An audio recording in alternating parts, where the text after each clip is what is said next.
save that first bit. No, it's okay. I find it now a lot these days. Stuff's getting smaller.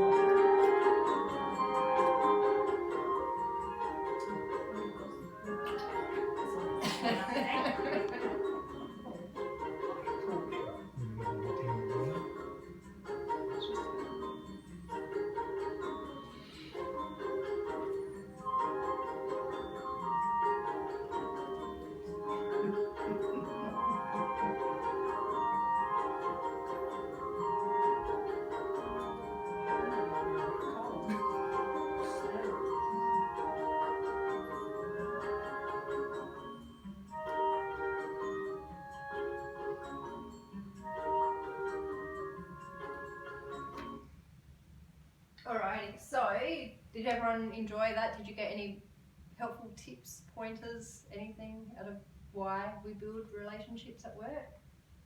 Actually, am I supposed to be this person or just me? You can, either or, you can choose who you would like to be. Well, it's just some of the things that would come up there that I have experienced at the men's shed I go to. Yeah. That was just it. It was like it was pointing to me. Was it? Yeah.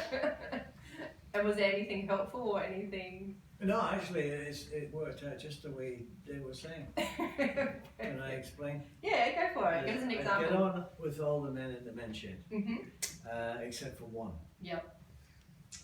He said I'd said something behind his back, Uh-huh. behind my back, sorry. And I approached him on it and I asked him about it. And he said, you said, and I said, well, what did I say? He would not tell me what I said. Uh-huh. So I didn't get on with him, but we just managed to separate it, never discuss it again, and just treated each other amicably. Perfect. I like it. It's a good example. I think you have to mutually agree to disagree and let it go and then move on, because it's really important to have good working relationships, because otherwise you're going to spend your time angry and in a place that you don't want to be and waste time. Well, I don't like people talking about other people behind their back, No. which is gossiping, but if people want to say something to me, they say it to me and I'll accept it. And you'll, Or agree, argue about disagree, or move on Yeah. from it. Yeah, I understand. So, good relationships at work improve happiness, trust and engagement. So that's what we've learned. And it doesn't, in a workplace, in a home situation, in a family situation, in a sporting arena, like wherever you are, this is all really important. So takeaways, you need to schedule time to build relationships. So pop over to a colleague's desk over for a coffee or reply to a social media post. So be interested, you don't have to be involved, but just show some form of interest. Devote time to building relationships, even if it's just a few minutes a day. So acknowledgement, saying hi when you get into the work office place, having a, how you going, you look busy today, is there anything that I can do to help you? Develop your emotional intelligence. So understanding your own emotional needs can help you to empathise with others. So understanding where you're at and why you feel, if you've had a really bad day in the morning, you've gone to work and you're not feeling the best, then that can make you understand why you're maybe frustrated with people at work, or not as patient as you normally are. So just understanding where you're positioned emotionally. Appreciate others, whether it's the CEO or the janitor. Everyone wants to feel appreciated, so show your appreciation by complimenting a job well done. So really, really important in the workplace when you do get into a work field to don't discriminate against anyone, that everyone is of equal value, and you should be show interest to everyone, because it's going to make your life easier for spending so much time at work. Manage your boundaries. So building friendship is important, but if a relationship becomes distracting, it's important to take action. Set clear boundaries around when and where it's acceptable to socialise. So we can get in a position at work where you become your besties at work, so you're spending a lot of time socialising at work, catching up, and not so much work. So just be really important and mindful to understand you still have work to do at work. It's good to have your social relationships, but you need to separate work from social. And just having those clear boundaries and expectations between you. Avoid gossiping. So if you're experiencing conflict with a colleague, gossiping will only make the problem worse. Instead, talk directly to the person involved and find a way to work together amicably.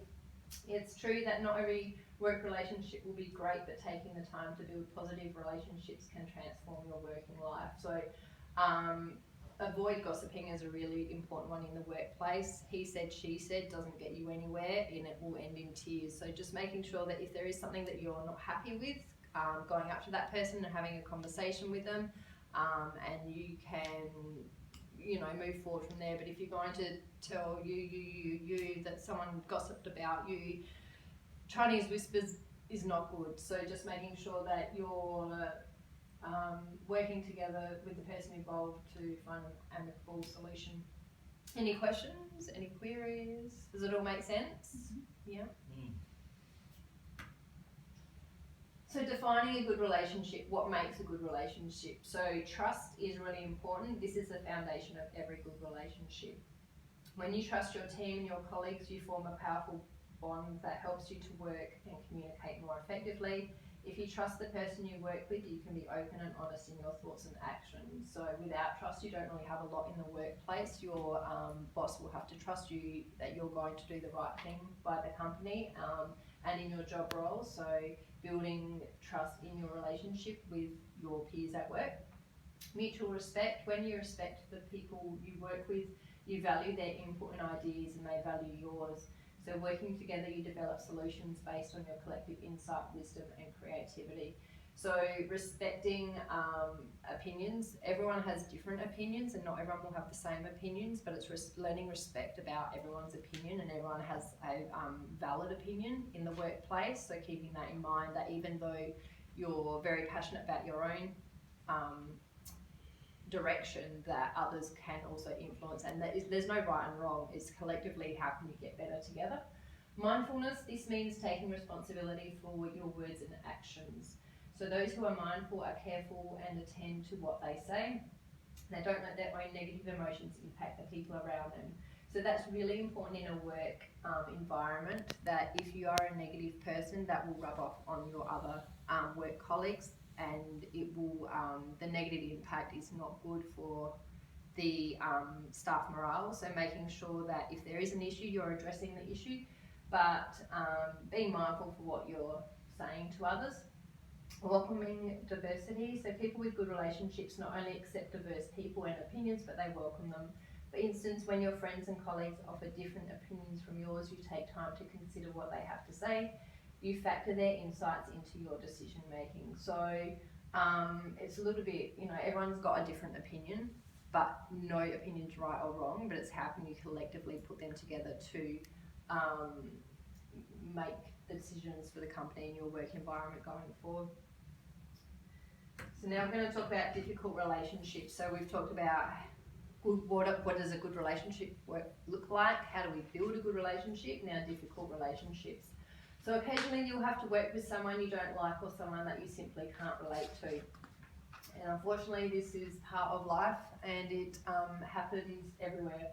So when this happens, make an effort to get to know the person. It's likely that she knows full well that the two of you aren't on the best terms. So make the first move to improve the relationship by engaging him in a genuine conversation, or by inviting him or her out to lunch. So just do a bit of an icebreaker.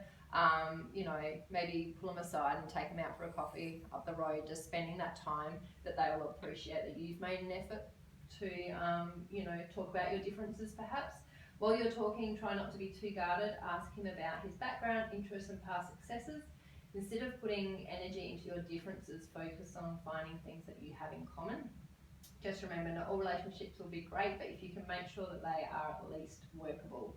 So once again, we're not going to love everyone that we work with, but if we can get along with people that we work with, instead of going to work with angst and you're feeling stressed because there is someone at work that you're not, you don't like particularly, but making the time, spending the time to maybe get to know them a little bit. You may have got off on the wrong foot, you're not sure, but you know, put some time into having a coffee and let the guard down, see what happens. Constructive feedback. So we have to, in a work environment, we have to have constructive feedback. If we don't get constructive feedback, we won't, you know, how are we going to improve?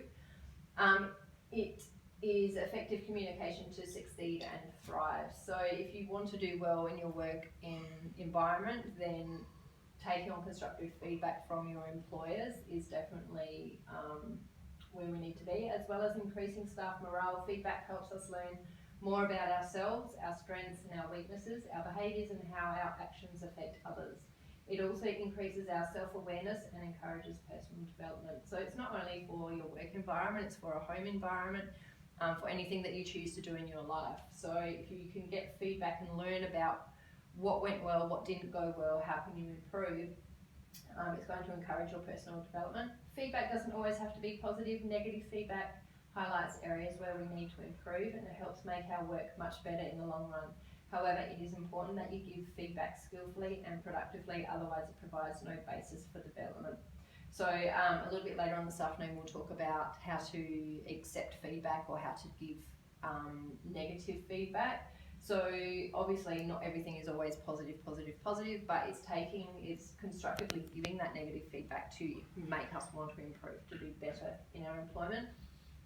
We know that giving effective constructive feedback can be difficult, so we'll explain how to do this and outline the main benefits of doing so. We'll include some examples of constructive feedback phrases for you in the workplace.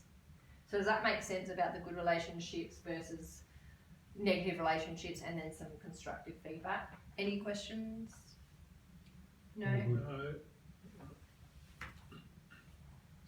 How to give effective feedback. So giving feedback is important, but knowing how to deliver it effectively is essential. Your feedback needs to be clear, concise and purposeful in order to be useful. If you just go in there and say to someone, all the negatives, you know yourself, if you're just receiving negative criticism, it's not going to make you want to do better, it's not going to make you want to change, or you're going to, anything that they could positively say, you'll be shut off from it.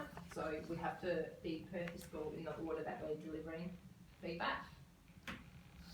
So start with a positive would be a recommendation. If you need to give negative feedback, such as on a piece of work, then you should initially start with what the employee has done well. As individuals, we tend to internalise criticism much more than compliments. Therefore, when you frame a criticism positively, employees are less likely to take it personally. So as an example, instead of your work isn't written in line with our company voice, you could try, I really like how you've approached this piece of work. I've identified a couple of instances where your writing doesn't match the company voice, so please revisit these again. So you sandwich your feedback, so start with a positive and then go into a negative in a polite way of saying it. And that's going to encourage someone to maybe think about, oh, maybe I could have done that a little bit differently. Be specific. It is important that your feedback is direct if you are to make it beneficial. Avoid making generalizations, evaluations about something and asking vague questions. Put as much detail into your comment as possible to make it specific and actionable. So instead of "you were great," we can try, "I really like the introduction you gave in your presentation on Monday," or "can you make your work a bit clearer and consistent?" Try, "Your spreadsheet is very useful and evaluative. However, the last two columns are not as clear as the rest of your columns. Can you please make them consistent with the rest?" So people want to know exactly what they have or haven't done and how they can improve. So don't just go in with negative criticism. Be clear in what you're actually wanting someone to do, and that's with good or bad feedback. Making sure that it's very clear in what you're telling them. Be objective. So you should always try to focus on factual information and justify your feedback, especially if it's negative. So try not to base your judgment on subjective information and personal feelings and emotions. So "I'm not keen on how you answered that phone call" is very, if you've just come off a phone call and you've got a superior from work telling you they weren't impressed on that, it's a negative already. I'm not going to accept or listen to any feedback that they're going to give me. But if they said, "I was pleased with how quickly you answered that phone call. However, next time, please can you give the customer your name and ask how you can help," then my mind would be more open to accepting that feedback and maybe processing, going, "Oh, no worries, next time, well, I will answer it, I will do those couple of things for you." So it's about how you're paraphrasing the feedback that you want to be taken on board.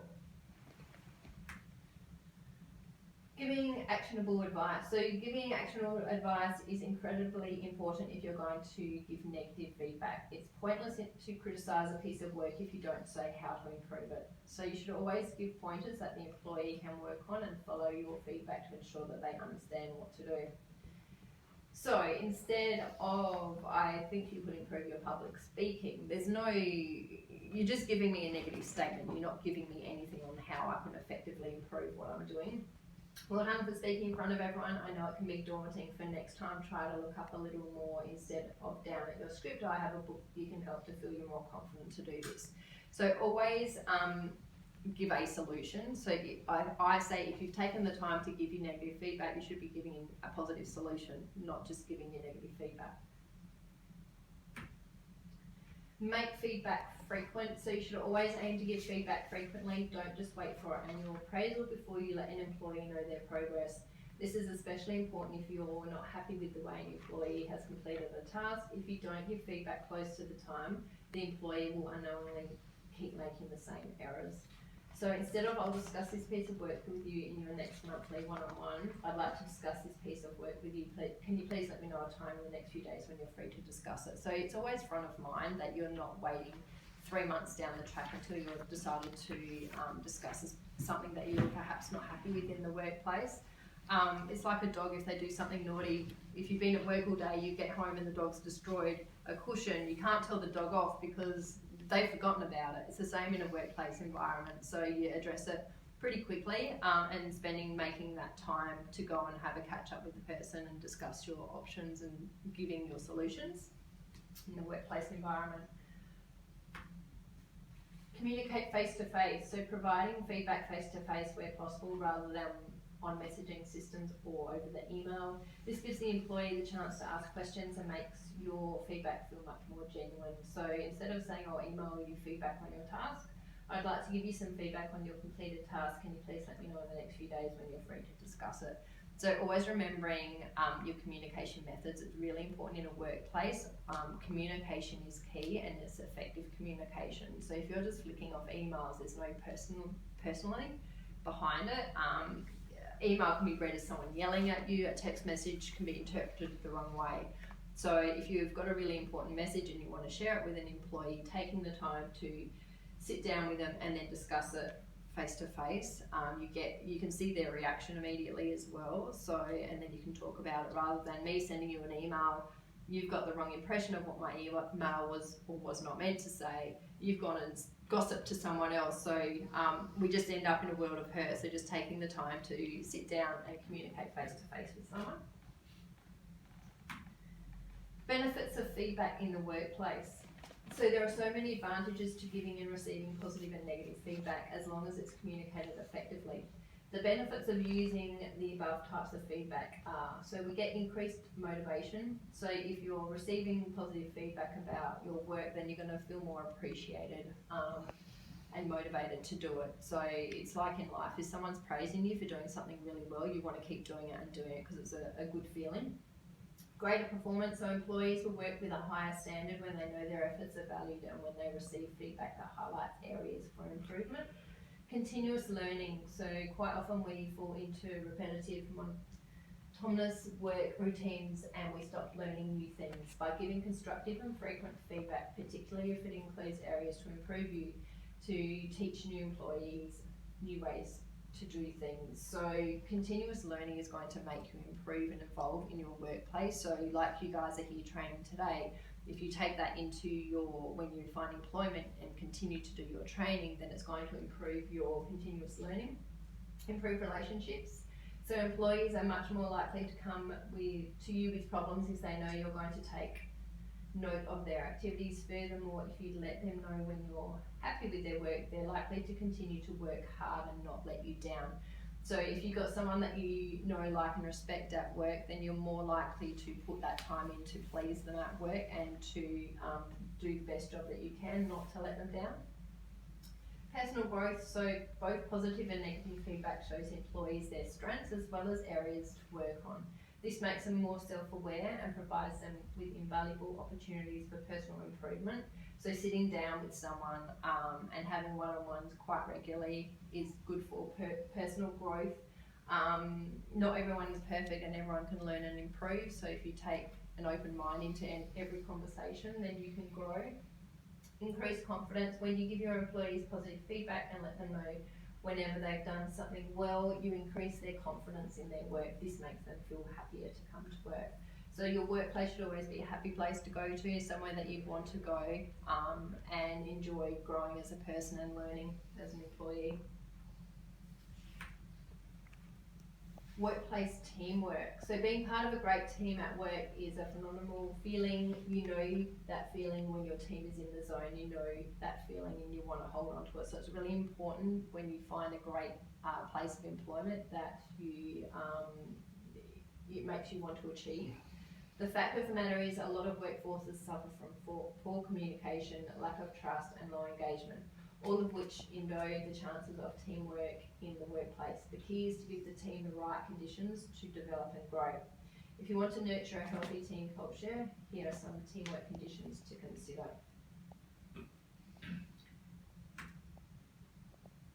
So the role of leaders, it starts at the top. If you don't already have good teamwork at the grassroots level, then it's time for the leadership team to lead by example.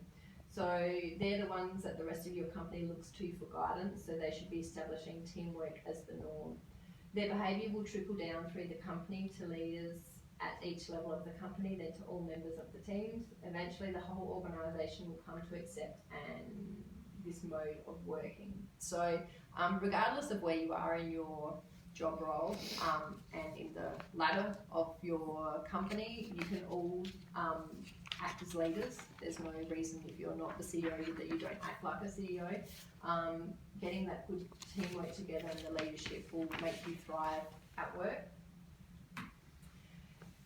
Communicate every day and in every way. So good communication is at the heart of great teamwork. Great teams communicate well and often their members are happy to share ideas, brainstorm together and ask for feedback and be contradicted.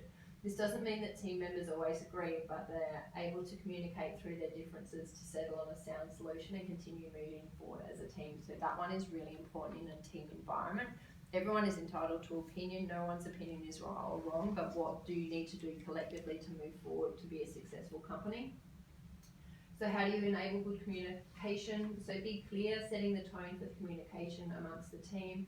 When it is acceptable to close your office doors, okay to contact someone after hours. So setting some really clear boundaries on what you can and can't do. And that comes into the friendship space as well, especially if you have got a good friend who works with you, making sure that if you're not okay to accept after hours business calls, then you make that clear to that person that that's not acceptable. Communication is as much about listening as it is about speaking, so making sure you're listening to your fellow team members and actually considering their thoughts before offering your own solutions and input. So you've got 2 ears, 1 mouth, so you should always listen more than you speak, so always taking that on board.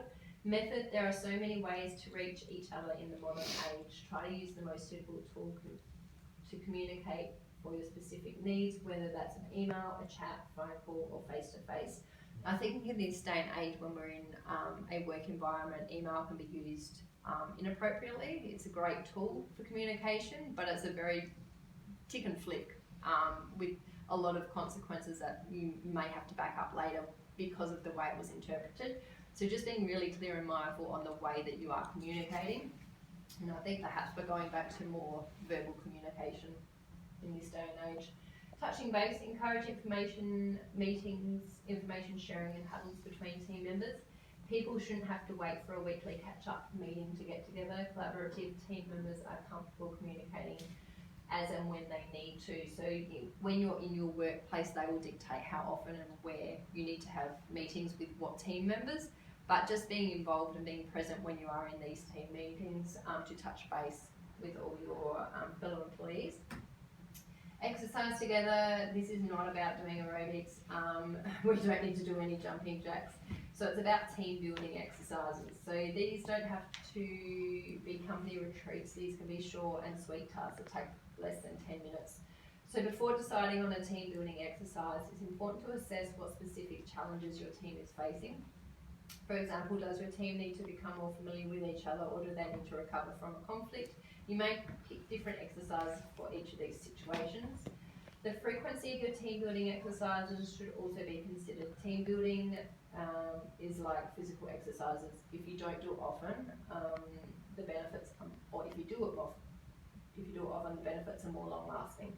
You can't summit Everest if you train twice a year. Teamwork is similar. If you want to achieve your teamwork goals, find a way to work these exercises into your weekly, monthly contract within your team.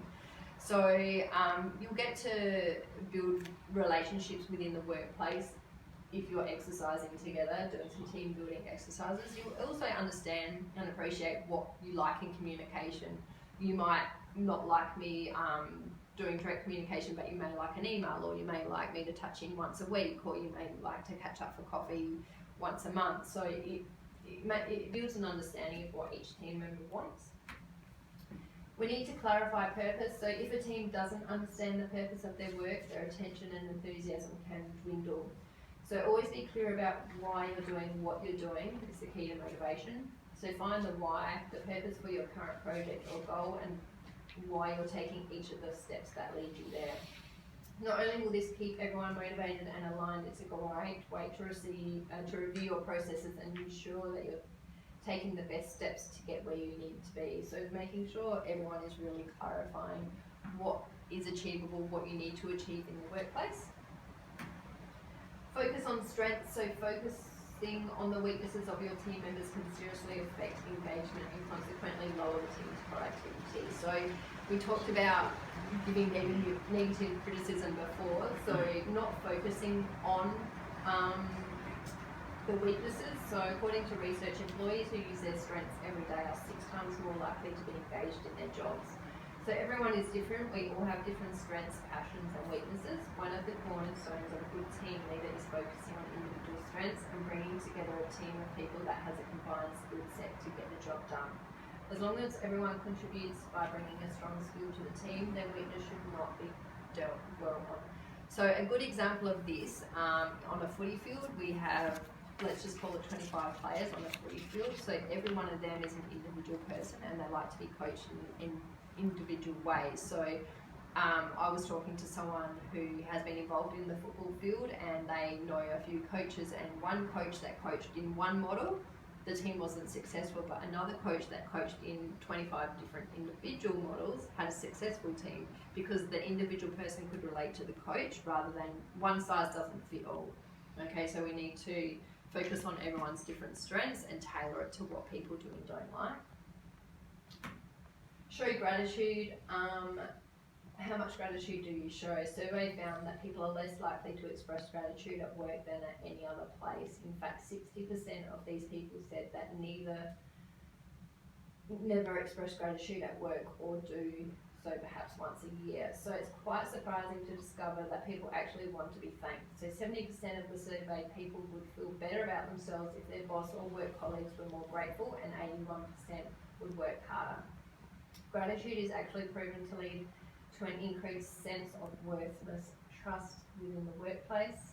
So start saying those magical words. Be thankful for the big and the small things. Thank your colleagues bring to the table each day. Don't go overboard, so it has to be genuine, and think quality, not quantity. So we all put a lot of effort when you're at work to doing the best job that you can do. So it is really appreciative if someone can say thank you for the job, and it makes you want to do better for next time, or keep trying to do your job. It's the small things in life, when thankful that we can train, thankful that we can go and look for a job, thankful that you have good family, good health, thankful that the sun's out. So just being grateful in what we have in life. So we're going to do a little team building exercise. It'll be really quick. So I've got a couple of items in my bag here. What we need to do is, you can come up, there's only 4 items, so 4 people, or we can just do a couple of items. You get an object, one at a time. Someone in the group has to go up and demonstrate a use for that object. The rest of the team must guess what the player is demonstrating. The demonstrator cannot speak, and demonstrations must be original, possibly some wacky ideas. Who wants to go first? It's a bit like charades. David. Oh, Just jump me. And my name's not David, by the way. I forgot your name. Shakuru. Choose one of them. Don't show them though. I don't show them, right?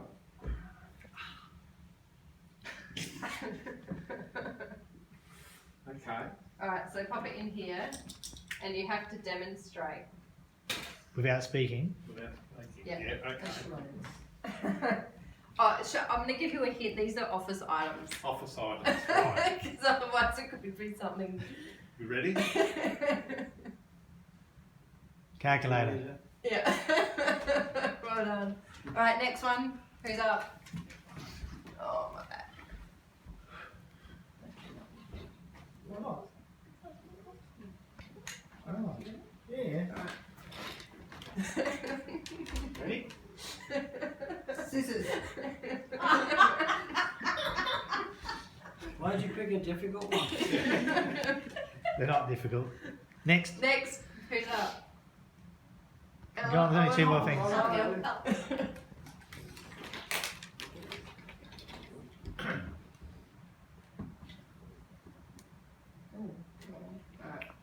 Yep. Go.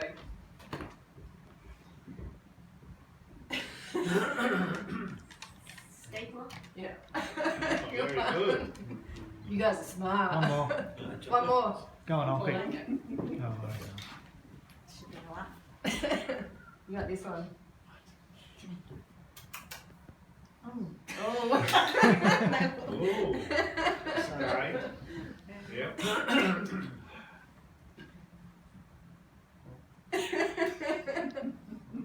What is it? Come on, guys. Plan? The bulldog clip? Yeah.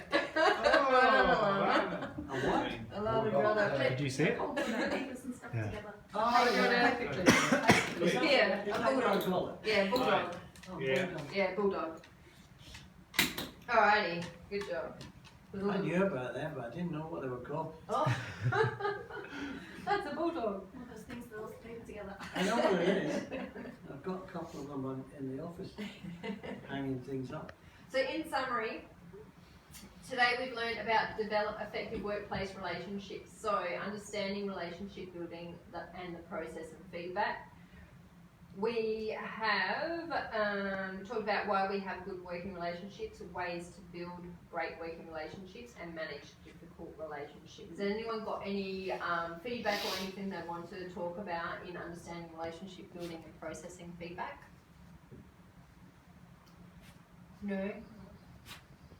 So this is not only for employees, it's also for the employer. It can be for everyone. It's not specific. It's for everyone. Identifying your own responsibilities and duties in relation to work group members and undertaking activities in a manner that promotes cooperation and good relationships in the workplace. So we've talked about that being team building, communication and showing gratitude. So that's how we're in a workplace, you work with other people, you have a set task that you need to do, and you have a group that generally you work within that you need to achieve these things. So cooperation, good relationships, we can do by team building, communication and showing some gratitude. Encourage, acknowledge and act on constructive feedback provided by others in the work group. So we've talked about the benefits of giving feedback and giving effective feedback. So not just giving someone negative feedback, but if you've got something negative but backing up with a solution, so providing constructive feedback for people.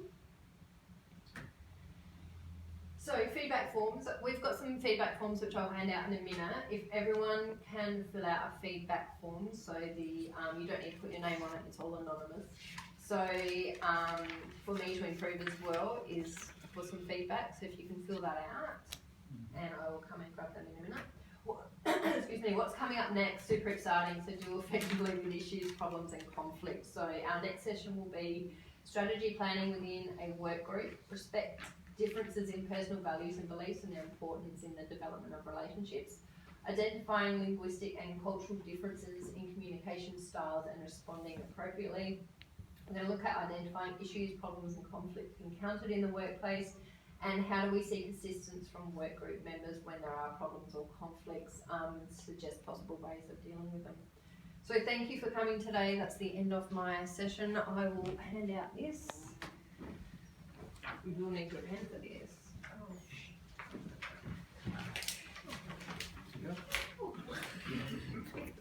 Is there any questions or queries? Anything that you want to talk more about? Anything you didn't understand?